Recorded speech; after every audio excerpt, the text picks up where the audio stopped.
बाढ़, बारिश और भूस्खलन से 3 दिनों तक मची तबाही के बाद हिमाचल में अब युद्ध स्तर पर चलाया जा रहा है ऑपरेशन जिंदगी। जी हां, हम पूरी तफसील आपको देंगे कि कहां कहां किस कदर नुकसान हुआ है और किस तरह से रेस्क्यू ऑपरेशन चलाया जा रहा है और कनेक्टिविटी को बहाल करने के लिए क्या कुछ स्टेप्स लिए जा रहे हैं। नमस्कार, मैं हूं विशाल। जी हां, बारिश तबाही के करीब 10,000 सैलानी जहां तहां फंसे हुए हैं, जिन्हें सुरक्षित निकालने के लिए पुलिस और प्रशासन की पूरी टीम जमीन पर उतर चुकी है। वहीं रेस्क्यू ऑपरेशन में 6 हेलीकॉप्टर्स भी लगाए गए हैं। कई जगहों पर मोबाइल कनेक्टिविटी नहीं होने से लोगों से संपर्क नहीं हो पा रहा है। भूस्खलन और सड़कें जगह जगह से ध्वस्त होने के चलते रेस्क्यू ऑपरेशन में मुश्किलें आ रही हैं।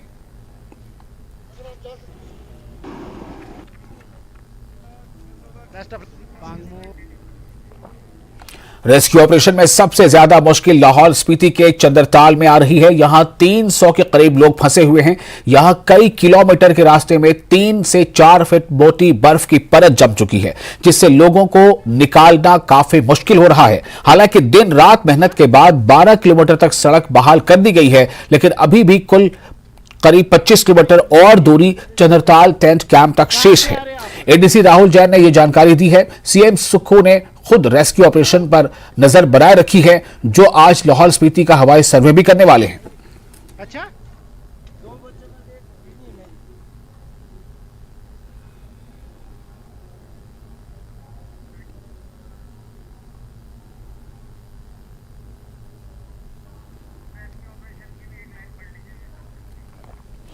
तो लाहौल स्पीति के कुंजुम टॉप पर रेस्क्यू ऑपरेशन चल रहा है, जिसकी ये तस्वीरें आपको अब दिखा रहे हैं। किस तरह से वहां पर रेस्क्यू ऑपरेशन चल रहा है और किस तरह इसको लेकर प्रशासन बिल्कुल मुस्तैद है। और जो लोग रेस्क्यू कराए जा चुके हैं, उनमें से कई लोग जो है वो सीएम सुक्खू से भी मुलाकात कर रहे हैं और उनसे इस बात का इजहार भी कर रहे हैं, वो खुश हैं कि इस तरह से यहां प्रशासन ने काम किया है। कई लोगों ने तो यहां तक कह दिया कि राज्यों में अगर सीएम हो तो सुक्खू जैसा हो। इस तरह के भी रिएक्शंस लोगों के सामने आए हैं। वहीं लाहौल स्पीति के चंद्रताल में फंसे 7 सैलानियों को सुरक्षित निकाला गया। उन 7 लोगों को वहां से सुरक्षित निकाला गया है जिनकी तबीयत खराब थी। 7 में 2 सैलानियों को हॉस्पिटल भेजा गया है। सीएम ने रेस्क्यू किए गए सैलानियों से कुल्लू में मुलाकात की और उनका हाल जाना। यहां से रेस्क्यू सैलानी भी प्रशासन और सरकार की तारीफ करते सुनाई दी।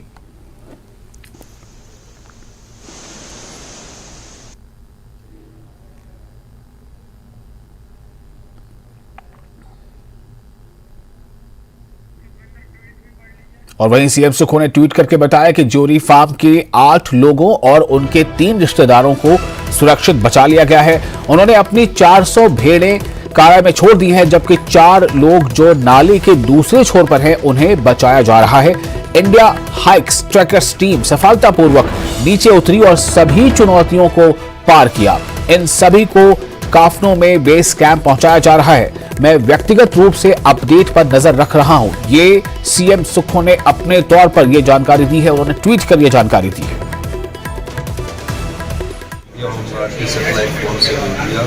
वहाँ 40 दुकानें और 30 घर गहरे हैं। उनको पूरी रात के तौर पर 1 लाख रुपया भेज दिया। खाने का सामग्री वहाँ भेज दिए और वहाँ से प्लेटफॉर्म से कनेक्ट हो गया। और मैं व्यक्तिगत रूप से साइंस के लोगों से भी मिलकर आया हूँ। अभी मैं जा रहा हूँ चंद्रताल में। सबसे बड़ा हमें सड़क बनानी है और हमारे 2 मंत्री चंद्रताल पहुँचेंगे आज, इसमें हमारे जगत सिंह नेगी जी और संजय अवस्थी जी जो है वो चंद्रताल में ही टूरिस्टों के साथ स्टे रहेंगे। मैंने उन्हें दिशा निर्देश दिए है। डिप्टी चीफ मिनिस्टर को यहाँ पानी की सप्लाई के दिशा निर्देश दिए हैं। पूरे हिमाचल प्रदेश में हेल्थ मिनिस्टर को जो हेल्थ से सहूलियत ये रोहित ठाकुर जी हमारे वहाँ पूरे कोऑर्डिनेट कर रहे हैं। और इन सब चीज़ों का हमने ऑफिसर्स लेवल पर राउंड पार्क से को एप्लीकेशंस का कोऑर्डिनेट किया। तो सब चीज़ों को देख रहे हैं। और आप ये भी देख रहे होंगे कि इससे पहले छोटी सी बारिश भी हो सकती है, 15-15 दिन लग जाते थे। अभी हमने स्थिति से सबसे बड़ी 50 साल की आपदा है। हमने 18 घंटे बारिश रुके हुए है। 18 घंटों में हमने युद्ध स्तर पर जो कार्य किया, मैं सभी अधिकारियों का भी धन्यवाद। और आज अब तक जो कुछ हुआ है इस पर लगातार पूरी विस्तार से जानकारी के लिए हमारे रिपोर्टर हमारे साथ जुड़ चुके हैं राजेंद्र। आपसे पहले भी हमने बहुत कुछ जाना है। अब मेरा सवाल सिर्फ ये है कि इस वक्त स्थिति क्या है, और दो बातें सामने आ रही हैं। एक तो ये कि रेस्टोरेशन ऑफ द रिसोर्सेज, चाहे सड़कें हों या ट्रांसपोर्ट के मीन्स हों। दूसरी तरफ जो डेप्यूटी सीएम है, उन्होंने केंद्र से मांग की है कि मदद की जाए। 4000 करोड़ के आसपास वो मदद मांग रहे हैं, और ये कि इसे आपदा घोषित किया जाए। जी राजेंद्र। वैशाल, अभी की स्थिति अगर हिमाचल प्रदेश की कहें तो एक एनएच जो मंडी से मनाली वाला है, वो एनएच जगह जगह बंद है, उसको खोलने में समय लगेगा। और दूसरा एनएच परवाणु के पास दोबारा से लैंडस्लाइड हो गया है, तो चंडीगढ़ शिमला वाला एनएच बंद है। हालांकि मलबा वहां पर हटाया जा रहा है, मशीन लगी हुई है, लेकिन अभी 1 से 1.5 घंटा समय लग सकता है उस एनएच को खोलने के लिए भी। तो ये 2 एनएच अभी वर्तमान में बंद हैं। इसके अलावा 873 सड़कें बंद है हिमाचल प्रदेश में, और 1956 ट्रांसफार्मर अभी भी बंद है, जहां विद्युत सप्लाई इन सभी क्षेत्रों में प्रभावित है, और 1370 के करीब जो है तो पेयजल परियोजनाएं प्रभावित है। तो ये अभी की स्थिति है। इसके अलावा बहुत सी सड़कें ऐसी भी होंगी जो रिपोर्ट नहीं हो पा रही होंगी, या फिर जहां पे इंफॉर्मेशन नहीं पहुंच पा रही है। और कनेक्टिविटी का दूसरा जो मेन सोर्स है वो इलेक्ट्रिसिटी और नेटवर्क है। तो कुल्लू का भी बहुत सा ऐसा क्षेत्र है जहां पर अभी कनेक्ट नहीं हो पा रहा है, बिजली बहाल नहीं हो पा रही है। कुल्लू में सिर्फ 2 जगह, कुल्लू शहर में और उसके साथ लगते दूसरे शहर में बिजली विद्युत आपूर्ति बहाल की गई है 3 दिन के बाद, लेकिन जो बाकी घाटी है वो 4 दिन से अंधेरे में डूबी हुई है। ऐसे में वहां पर जो पर्यटक हैं वो भी वहीं पर फंसे हुए हैं, स्थानीय लोग हैं वो भी फंसे हुए हैं। तो ऐसे में रिस्टोरेशन का काम अब कितनी तेजी से होता है ये देखना होगा। पर्यटकों की संख्या या फंसे हुए लोगों की संख्या अधिक इसलिए हो सकती है क्योंकि कनेक्ट नहीं हो रहा है। पता तब लग रहा है जब कंट्रोल रूम में फोन आ रहा है परिजनों का, दिल्ली से किसी का फोन आ रहा है, हैदराबाद से फोन आ रहा है, कर्नाटका से फोन आ रहा है कि हमारे कुछ लोग घूमने के लिए मनाली गए हैं, या इस घाटी पे गए हैं, या प्रीनी गए हैं, प्रीनी में भी काफी पर्यटक है, या फिर कसोल में है। उसके बाद फिर रजिस्टर वो पर्यटक हो पा रहे हैं कि ये लोग मिसिंग है। तो ऐसे पर्यटकों की संख्या लगातार बढ़ रही है। 200 से 300 फोन लगातार कंट्रोल रूम में हर दिन आ रहे हैं, और उसके बाद उनको ट्रेस भी किया जा रहा है। दिक्कत इसलिए ज्यादा है क्योंकि हो सकता है ये सभी लोग सुरक्षित हों, क्योंकि जैसा लगभग 90% से अधिक उम्मीद भी है, लेकिन कनेक्टिविटी नहीं हो पा रही है, इसलिए दिक्कत है। जैसे जैसे बिजली रिस्टोर हो पाएगी वैसे ही कनेक्टिविटी हो पाएगी। मुख्यमंत्री आज खुद मौजूद है, उप मुख्यमंत्री खुद मौजूद हैं, और उप मुख्यमंत्री की तरफ से जैसा कुछ देर पहले कहा गया कि 4000 करोड़ से अधिक का नुकसान हो चुका है। पिछले कल शाम को जो आंकड़े आए थे वो 1000 करोड़ तक के नुकसान के आंकड़े प्रदेश सरकार की तरफ से, डिजास्टर मैनेजमेंट की तरफ से जारी किए गए थे। लेकिन नुकसान इससे भी अधिक हो सकता है क्योंकि रिपोर्ट नहीं किया गया है। हिमाचल प्रदेश का अधिकतर जो एरिया है वो ट्राइबल है, वहां पर कनेक्टिविटी होने के बाद ही पहुंचा जा सकता है। सबसे बड़ी प्रायोरिटी सड़कें खोलने की है, क्योंकि सड़कें अगर खुल गई तो फिर सब कुछ शुरू होगा, लेकिन ये सब कुछ निर्भर करता है मौसम के ऊपर। अब आज भी लाहौल स्पीति के चंद्रताल से लगातार पर्यटकों को लाया जा रहा है। हेलीकॉप्टर एयरफोर्स के वहां डिप्यूट किए गए हैं, वो अपनी सर्विसेज दे रहे हैं, लेकिन अगर मौसम खराब हो गया तो हेलीकॉप्टर वहां नहीं उतर पाएंगे। हमने देखा जब फर्स्ट अटेम्प्ट किया गया था पिछले कल परसों रात को शाम के समय जब फर्स्ट अटेम्प्ट किया गया था तो मौसम खराब था, और हेलीकॉप्टर को केवल कुछ दूर चंद्रताल से कुछ दूर पहले से ही वापिस आना पड़ा था, लैंड नहीं कर पाया था क्योंकि मौसम खराब था। लेकिन आज अच्छी बात यह है कि मौसम प्रदेश में साफ है। हालांकि सुबह बूंदाबांदी हुई थी, बूंदाबांदी की बारिश अच्छी खासी हुई थी शिमला शहर और सिरमौर के अगर कुछ एक क्षेत्रों की बात करें, लेकिन उसके बाद जो इफेक्टेड एरिया है, मोस्ट इफेक्टेड एरिया है, वहां पर मौसम साफ है, इसलिए रिस्टोरेशन का काम चला हुआ है। जो बड़े फोकस हैं, सबसे अधिक प्रभावित क्षेत्र है वो मंडी कुल्लू जिला के बंजार घाटी हो, चाहे या फिर कसोल वाली वैली हो, या फिर जो आउटर सिराज वाला एरिया है ये वाला एरिया है, और लाहौल स्पीति और किन्नौर वाला। किन्नौर में गडरिये बहुत हैं, गद्दी जिनको हम कहते हैं, वो अपनी भेड़ों के साथ जाते हैं, उनको रेस्क्यू करना बड़ी दिक्कत है क्योंकि ये दूर वाले क्षेत्रों में होते हैं, और जो वहां पे ट्राइब्यूटरीज हैं सतलुज की, वो राजेंद्र थोड़ा मैं आपसे जानना चाहूंगा कि चंद्रताल का बहुत ज्यादा उसकी चर्चा हो रही है कि वहां पर 300 के आसपास लोग फंसे हुए हैं। आप जरा बताएं हमें चंद्रताल के बारे में कि वो किस तरह की वहां पर लोकेशन है, और वहां तक कौन लोग हैं जो फंसे हुए हैं, और रेस्क्यू में आखिर समय लग रहा है तो क्यों लग रहा है? बिल्कुल, चंद्रताल में 300 से अधिक लोग हैं। वहां एडमिनिस्ट्रेशन की तरफ से अरेंजमेंट इन पर्यटकों को किया जा रहा है क्योंकि वहां एक बल्क में है, इकट्ठे लोग ये 300 हैं, इसलिए चर्चा है। और पर्यटक हैं 90% से अधिक लोग ये पर्यटक हैं सब, चाहे हिमाचल प्रदेश के हैं या फिर बाहरी राज्यों के हैं, लेकिन तमाम लोग पर्यटक हैं। और वहां पर एडमिनिस्ट्रेशन जो वहां सड़क खोलने का काम है, दिक्कत वहां आती है क्योंकि आजकल एक्सपेक्ट नहीं किया होता कि लाहौल स्पीति में स्नोफॉल हो और हैवी स्नोफॉल हो। आजकल की दृष्टि से स्नोफॉल वहां पर हुआ है, अब स्नोफॉल हटाने का काम वहां बीआरओ संभाल रही है क्योंकि तमाम बॉर्डर एरियाज हैं और बीआरओ यहां पर एक्टिव रहते हैं, तो बीआरओ वहां पर स्नो हटा रही है। और देर रात तक कल भी उन्होंने काम किया और आज उम्मीद की जा रही है। इंफॉर्मेशन पहुंचने में भी विशाल समय लगता है। जो एक्टिविटी वहां 1 घंटा 1.5 घंटा पहले हो चुकी होती है उसको बाकी दुनिया तो के साथ शेयर करने में समय लगता है। नेटवर्क की दिक्कत, आपको ऐसे लोकेशन पर जाना पड़ता है जहां पर नेटवर्क हो, फिर वहां से आप सूचनाएं दे पाते हैं। बिजली अगर कंटिन्यू है तब चीजें चल पड़ती है, लेकिन अगर एक बार बिजली सप्लाई ठप होगी तो फिर अगर तारे टूट गई या कोई और दिक्कत होगी तो उनको रिस्टोर करने में समय लगता है। राजेंद्र, आप स्थिति पर नजर रखें, जो आप बातें बता रहे हैं वाकई वो काफी गंभीर हैं और इससे ये भी पता चल रहा है लेकिन कि जो प्रशासन है वो अपनी तरफ से कोई कोर कसर नहीं छोड़ रहा। लेकिन जाहिर है कि एक बड़ी समस्या है, एक बड़ी चुनौती भी है, उससे निकलना ही होगा हर हाल में। बहुत शुक्रिया आपका राजेंद्र इस जानकारी के लिए। और आपको हम बताया कि हिमाचल में 3 दिनों तक मची तबाही के बाद कल से मौसम ने लोगों को थोड़ा संभलने का मौका दिया, लेकिन अगले 48 घंटे बाद फिर से भारी तबाही मच सकती है। लिहाजा जगह जगह फंसे लोगों को निकालने के लिए रेस्क्यू ऑपरेशन का काम तेजी से चल रहा है। वहीं बाढ़ बारिश से हुई बर्बादी के बाद हजारों लोग जिंदगी को वापस पटरी पर लाने में जुटे हैं।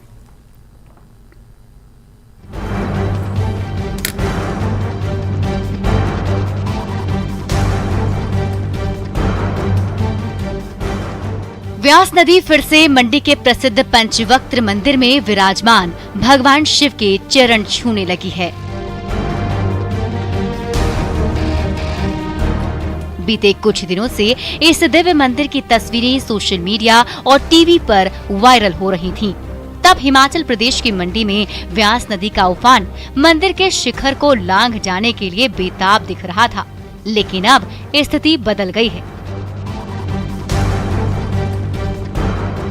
मंगलवार का दिन हिमाचल प्रदेश के लिए राहत भरा दिन था, लेकिन इसी राहत के बीच रेस्क्यू का काम भी जारी रहा।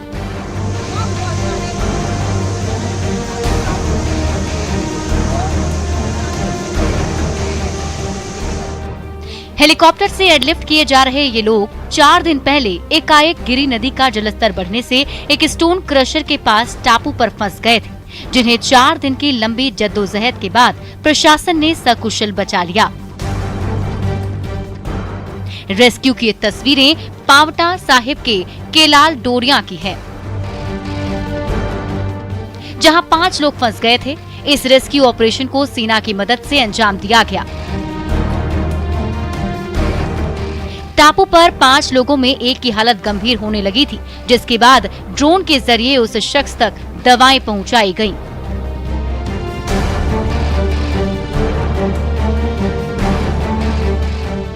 सैलाब का पानी निकलने के बाद हिमाचल के हर हिस्से से तबाही की जो तस्वीरें सामने आ रही हैं, उन्हें देखकर लगता है कि इस बार की आफत से उबरना इतना आसान नहीं।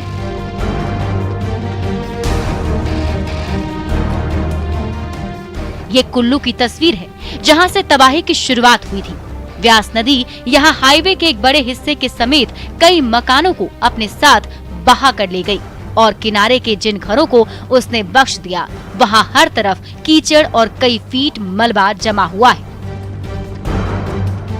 यहाँ के सेऊबाग इलाके में मंगलवार को मलबे से 7 लाशें भी बरामद हुई हैं।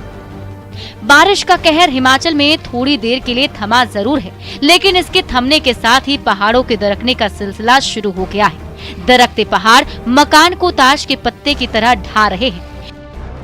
ये तस्वीर शिमला के कोटखाई देवरी खनेटी की है, जहां एक निर्माणाधीन मकान देखते ही देखते धराशायी हो गया। शुक्र है हादसे के वक्त मकान में कोई काम नहीं चल रहा था। प्रबल किस्मत वाले मजदूर मकान गिरने से एन पहले बाहर निकल गए थे। बारिश के कारण हिमाचल प्रदेश में भी जगह जगह लैंडस्लाइड की भयानक घटनाएं सामने आ रही हैं। बारिश का कहर हिमाचल प्रदेश में तबाही की नई कहानी गढ़ रहा है और 72 घंटे के बाद फिर से भारी बारिश की संभावना मौसम विभाग जता रहा है। मौसम विभाग की हिदायत है कि इस 72 घंटे में राहत और बचाव का काम तेजी से निपटाना बेहद जरूरी है, क्योंकि उसके बाद जब फिर से बारिश होगी तो राहत के काम बहुत बड़ी चुनौती बन जाएगी। हिमाचल प्रदेश में सिर्फ 4 दिन के भीतर पूरे सीजन की 40% बारिश हो चुकी है। बारिश ने इस बार 50 साल पुराना रिकॉर्ड तोड़ दिया है और आने वाले दिनों में शिमला, किन्नौर और सिरमौर में बारिश का कहर भारी मुसीबत ला सकता है। Bureau report, news 18। और फिलहाल एक छोटा सा ब्रेक लेते हैं। ब्रेक के बाद खबरों का सिलसिला जारी रहेगा।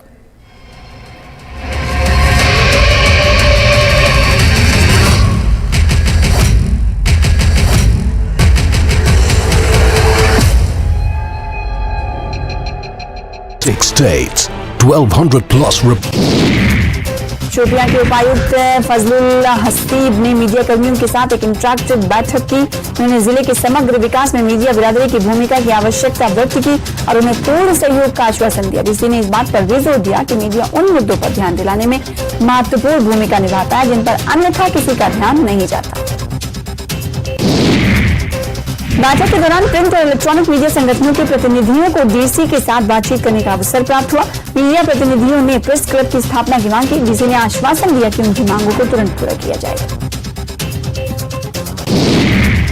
भारतीय नौसेना ने लेह के सिंधु संस्कृति केंद्र ऑडिटोरियम में एक बैंड प्रदर्शन सरगम का आयोजन किया, जिसमें नौसेना के संगीतकारों और एक लोकप्रिय स्थानीय बैंड दशहट्स के संगीतकारों ने परफॉर्म किया। इस अवसर पर एलजी लद्दाख बीडी मिश्रा मुख्य अतिथि रहे। जम्मू कश्मीर में नगर पालिका चुनाव कराने की दिशा में एक और कदम बढ़ाया गया है। जम्मू कश्मीर के मुख्य निर्वाचन अधिकारी ने यूटी के वार्डों, परिषदों और नगर पालिका समितियों के लिए अधिकारियों और सहायक निर्वाचन अधिकारियों को नामित कर दिया है। क्राइम ब्रांच ने principal medical college Shashi Sudan के घर और दफ्तर पर एक साथ छापेमारी की। शशि सूदन के जन्म प्रमाण पत्र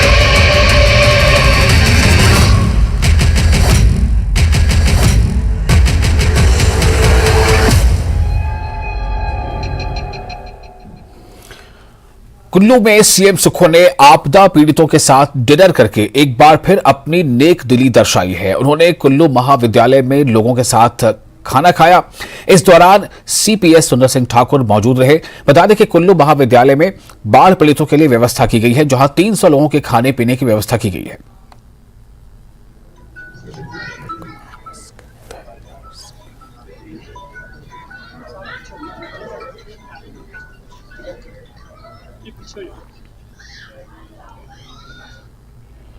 और सिरमौर में भारी बरसात आफत बनी हुई है। यहां शिलाई की ग्राम पंचायत अशियाड़ी के नलेंडी में 5 मकानों के गिरने का खतरा है। यहां बारिश की वजह से भूस्खलन जारी है और अब तक एक मकान भूस्खलन की भेंट भी चढ़ चुका है। एहतियात के तौर पर मकानों को खाली करवाया जा रहा है।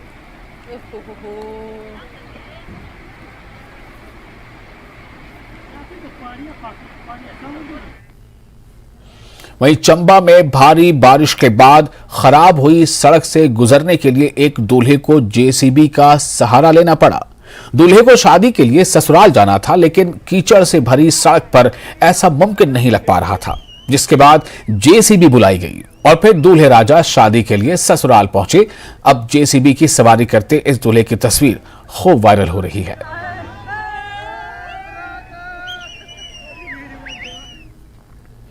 आगे बढ़ते हैं। वहीं सैंज घाटी में फंसे लोगों के लिए एयरफोर्स के हेलीकॉप्टर ने उड़ान भरी, जिसके जरिए राहत सामग्री भेजी गई है। वहीं भुंतर से कसोल सड़क में ढुकरा तक छोटे वाहनों की आवाजाही शुरू होगी। मणिकर्ण कसोल से करीब 1,500 पर्यटक अपने गंतव्य के लिए निकले हैं। कुल्लू, मनाली, मणिकर्ण, कसोल, सैंज में मूलभूत सुविधाएं बहाल की जा रही हैं।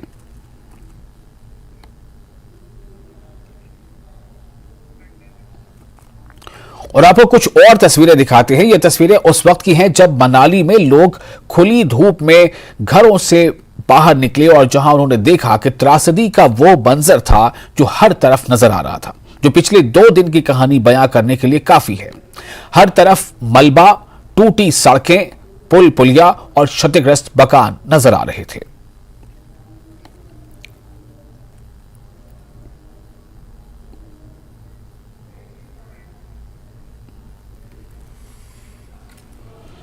लोक निर्माण मंत्री विक्रमादित्य सिंह ने आज बाढ़ प्रभावित क्षेत्रों का दौरा किया और गंडाल ब्रिज की स्थिति का जायजा लिया। उनके साथ अन्य अधिकारी भी मौजूद रहे। ये तस्वीरें आप देख रहे हैं इस वक्त। इन तस्वीरों के माध्यम से हम आपको ये बताने की कोशिश करें किस तरह से विक्रमादित्य सिंह जो मंत्री हैं उन्होंने ब्रिज का जायजा लिया कि क्या उस स्थिति में है और वहां पर अभी मौजूदा स्थिति क्या है, और अधिकारी भी उनके साथ मौजूद थे। लाहौल स्पीति के विधायक रवि ठाकुर भी स्पीति दौरे के दौरान पिन घाटी में फंस गए थे, जो 4 दिन बाद आज पैदल चलकर अतरबू पुल पहुंचे हैं। शासन से भी ये कहना चाहूँगा, सरकार से भी ये कहना चाहूँगा, बहुत अच्छी बात है। हमारे यहाँ पे जो पर्यटक फंसे हुए हैं, चाहे वो चंद्रताल में अन्य जगह, उस तरफ डीसी, एडीसी, एसपी, पूरा प्रशासन, एसडीएम वहीं पूरा का 100% फोकस किया हुआ है। मगर ये भी देखना चाहिए कि जितने हमारे घाटी के अंदर, चाहे वो हमारा पटन घाटी में पुल बह गए, हमारे सड़कें बह गई है, तीनन घाटी में नुकसान हुआ है, तोद घाटी में नुकसान हुआ है, और हमारा सारा अभी खड़ी फसल है, उसको भी निकालना है, उसको दुरुस्त करने की तरफ भी प्रशासन का ज़्यादा ध्यान होना चाहिए। अभी पिन वैली जैसे 4 दिनों से लोग यहाँ फंसे हुए हैं और यहाँ पे घरों के अंदर पानी घुस गया है। हम लोग हर जगह घर जाकर खेत जाकर हमने देखा कि कितने खेत बह गए हैं, कितनी खड़ी फसल को नुकसान पहुँचा है। इसके आंकलन के लिए अभी तक कोई भी प्रशासन का आदमी, ना कोई तहसीलदार, ना पटवारी, ना कोई आईपीएच विभाग से कोई नहीं आया है। भारी तबाही के बाद कैबिनेट मंत्री चौधरी चंद्र कुमार ने कहा कि अवैध निर्माण की वजह से हादसों में बढ़ोतरी हुई है और अब नदी किनारे अवैध गतिविधियों पर रोक लगाई जाएगी। जो जितने डाउन स्ट्रीम हमारे डैम है उनको खतरा बना हुआ है। खतरे के निशान से ऊपर ब्यास बह रही है और किनारों में उन्होंने बहुत तबाही की है। तो इन सब चीज़ों को हमें बड़ी गंभीरता से लेना चाहिए। कोई ना कोई हमें ऐसा कानून इनेक्ट करना चाहिए कि दरियाओं के किनारे कोई कंस्ट्रक्शन ना करे। लोगों में एक स्पर्धा बन गई है लाहौल स्पीति और पांगी भरमौर में और इन एरियाज़ में, कुल्लू मनाली में, कि बड़े बड़े पैलेशियल होटल्स बना रहे हैं और दरियाओं के बीच बना रहे हैं। ये एक अच्छी बात नहीं है। और मंडी में आई बाढ़ को लेकर सबसे प्रभावित पंडोह क्षेत्र के लोगों का गुस्सा बीबीएमबी प्रबंधन के खिलाफ फूट पड़ा। स्थानीय लोगों ने पंडोह में बीबीएमबी प्रबंधन के खिलाफ मुर्दाबाद के नारे लगाए। स्थानीय लोगों का कहना था कि पंडोह बाजार में बाढ़ का कारण बीबीएमबी प्रबंधन है। वहीं इस दौरान डीसी अरिंदम चौधरी ने हालात का जायजा लिया। उन्होंने फौरी राहत के लिए अधिकारियों को दिशा निर्देश दिए। उपायुक्त मंडी ने लोगों की मांग सुनते हुए बीबीएमबी प्रबंधन के खिलाफ कार्रवाई करने का भी आदेश दिया है।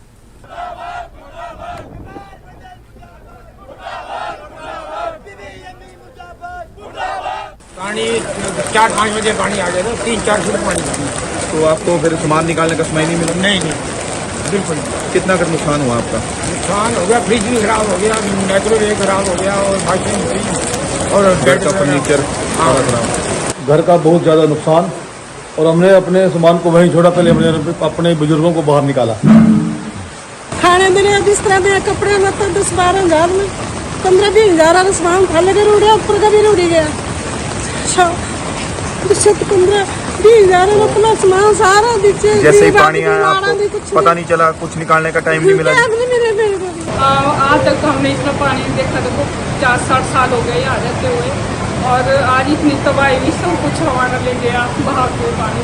और जो इस फ्लड आने के कारण जो 2 दिन है भारी तबाही, उससे मेरे घर का सारा सामान और मेरा जो यारा मशीन था, जो इंडस्ट्री थी मेरी, उसका सामान सारा ही ब्यास नदी में बह गया, जो कि हमें कोई भी निकालने का मौका नहीं मिला। उस तरह की हमें कपड़े तक निकालने का मौका नहीं मिला। और फिलहाल इतना ही, लेकिन न्यूज़ 18 JKH में लगातार बड़ी और अहम खबरों का सिलसिला जारी रहेगा।